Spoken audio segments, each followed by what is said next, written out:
We start the show with a sit-down with Hollywood legend Garry Marshall. Actor, writer, producer, director, the man behind such hits as Happy Days, Pretty Woman, and Valentine's Day, just to name a few, and a proud alum of Northwestern. I want to talk about the Big Ten and Northwestern.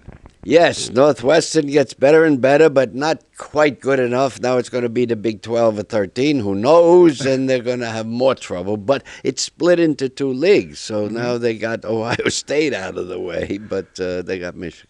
Now, how does Garry Marshall from the Bronx make his way to Northwestern? Did you have other choices to go to? I want to find out how you ended up at Northwestern. Well, it might shock you. You know, I'm from the Bronx, New York, and they sent me to Northwestern because I used to say words like water and ruin, which is R-U-I-N, ruin, and they said, you'll lose your accent at Northwestern. I didn't, but I went there. That my father said, you got to lose your New York accent.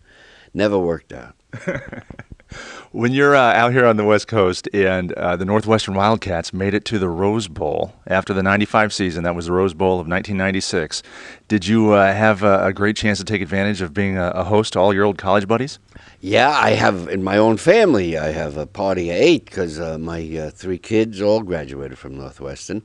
And my sister Ronnie graduated from Northwestern, and another in-law, and another class. So we had a big Northwestern contingent. We sat near Charlton Heston, who at the time, may he rest in peace, a good fellow.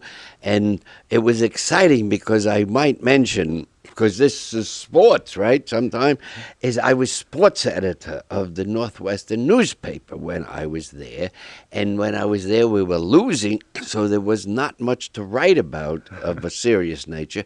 So I wrote jokes a lot, and I wrote a lot of humor in my sports column, and that helped prep me for real life, where that's what I do now. But when I first wrote humor was to try to make fun of some of the Northwestern problems. Northwestern lost again.